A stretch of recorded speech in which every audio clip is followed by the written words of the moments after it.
Good morning बच्चों, मैं doctor Shipra Bhardwaj आपको ऑर्गेनिक केमिस्ट्री पढ़ा रही हूँ। हमने 2 यूनिट्स कंप्लीट कर लिए हैं। हम 3rd यूनिट पे हैं, जिसमें हम देख रहे थे कार्बोक्सिलिक एसिड्स, जिसमें हमारे कोर्स में है पॉली एसिड्स, अर्थात एक से अधिक एसिड में कार्बोक्सिलिक समूह हो।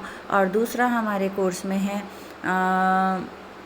असंतृप्त कार्बोक्सिलिक एसिड, जिनमें कि द्विबंध, त्रिबंध, एक या अधिक संख्या से उपस्थित होते हैं।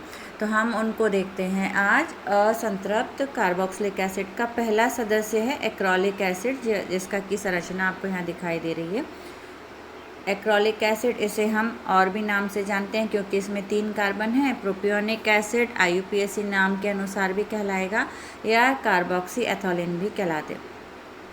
यहाँ पर आप देख सकते हैं इसमें एक कार्बोक्सिलिक समूह उपस्थित है। इसका इस तरह के सदस्यों का सामान्य जो सूत्र होता है वो यहाँ दिखाया गया है। ये जनरल फार्मूला है इस तरह के एसिड्स का। IUPAC नेम में इन्हें हम प्रोपियोनिक एसिड, ब्यूटोनिक एसिड एटसेट्रा नाम से पुकार सकते हैं। चलिए हम देखते हैं एक्रोलिक एसिड के बनाने की विधि।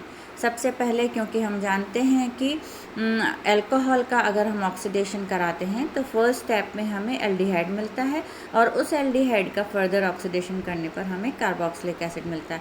तो एक्रोलीन एल्डिहाइड से हम इसके ऑक्सीडेशन द्वारा, तो हम इसका ऑक्सीडेशन करते हैं अमोनिया में सिल्वर नाइट्रेट, जिसे कि हम टॉलन अभिकर्मक के नाम से भी जानते हैं। लेबोरेटरी में हम इसे काम में लेते हैं। टॉलन अभिकर्मक एक्चुअली सिल्वर नाइट्रेट का सॉल्यूशन है अमोनिया के अंदर। तो इससे ऑक्सीडेशन कराया जाए टॉलन अभिकर्मक से, तो हमें एक्रोलिक एसिड मिलता है। इसके बाद नेक्स्ट हम देखते हैं, ये हमें अल्कोहल दिख रहा है। हमने इसे अपनी फर्स्ट चैप्टर में पढ़ा है। इसे हम कहते हैं एलाइल अल्कोहल। एलाइल अल्कोहल के द्वारा हम ये देखें आप, इसका जब हम ब्रोमीनीकरण करते हैं तो द्विबंध जो है उस पर दोनों पर यहाँ पर ब्रोमीन जुड़ जाता है, और इसका फर्दर जब ऑक्सीडेशन किया जाए तो यहाँ पे हमें कार्बोक्सिलिक समूह मिलता है। और फिर हम इसका वापस आप चयन कर दें जिंक, और तो 2 ब्रोमीन परमाणु बाहर निकल जाते हैं और हमें एक्रोलिक एसिड मिलता है। तीसरी विधि हम देखें इसके बनाने की, बीटा प्रोपियोनिक एसिड से, जहाँ पर कि एक बीटा ब्रोमो यहाँ पर एक अटैच्ड है। इससे हम इसकी KOH से ट्रीटमेंट कराते हैं तो KBr और वाटर मॉलिक्यूल बाहर निकलते हैं और हमें एक्रोलिक एसिड मिल जाता है। अगली विधि इसके सिंथेसिस की, बनाने की, जिसमें हम इसका अल्कोहलिक ग्रुप ले लेते हैं, एसिड CH2 और यहाँ पर अल्कोहलिक ग्रुप, और इसको जब हम NaOH से ट्रीट कराते हैं तो NaH इसमें से वाटर मॉलिक्यूल बाहर निकाल लेता है और हमें एक्रोलिक एसिड मिलता है। एक अन्य विधि और देखें हम, यहाँ पर हम इसका डाइब्रोमो एसिड का डाइब्रोमो कंपाउंड लेते हैं और उसको जिंक से ट्रीट कराते हैं तो ZnBr2 बाहर निकल जाता है और हमें एक्रोलिक एसिड मिलता है। औद्योगिक रूप से इसका निर्माण इंडस्ट्री में, क्योंकि इंडस्ट्री हमेशा सस्ते मेथड की तरफ जाती है, प्लस ऐसे मेथड की तरफ जाती है जिसमें कि जो उत्पाद है वो अधिक से अधिक मात्रा में प्राप्त हो। तो इसमें जो निकल कार्बोनिल है वो उत्प्रेरक की तरह काम करता है, जो वापस काम में लिया जा सकता है। एसिटिलीन से इसकी कार्बन मोनोऑक्साइड और वाटर से अभिक्रिया करा के हम एक्रोलिक एसिड प्राप्त करते हैं। इसके बाद नेक्स्ट मेथड ऑफ सिंथेसिस हम देख सकते हैं, ये एथिलीन ऑक्साइड, इसे हम ईपॉक्साइड रिंग भी कहते हैं, जो हमारे फर्स्ट चैप्टर में हम पढ़ चुके हैं। इससे हम HCN की फर्स्ट स्टेप में अभिक्रिया कराते हैं तो हमें इस तरह से अल्कोहल प्राप्त होता है और साइनाइड लगता है।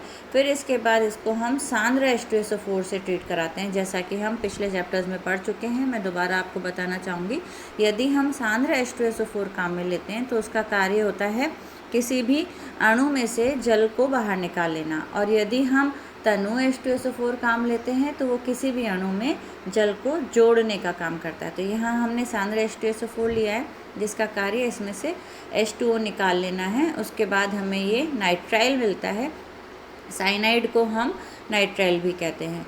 और फिर इसका जब हम हाइड्रोलिसिस करते हैं तो ये जो CN समूह है वो COH में बदल जाता है, यहाँ दिखाई दे रहा है आपको। इसके बाद नेक्स्ट हम देखें बनाने की विधि में, हम एसिटिलीन की HCN से अभिक्रिया करा के पहले ये साइनाइड या नाइट्राइल प्राप्त करते हैं और इसका हम जल अपघटन करके एसिड बना लेते हैं। चलिए, ये थी सारी एक्रोलिक एसिड को बनाने की विधियाँ।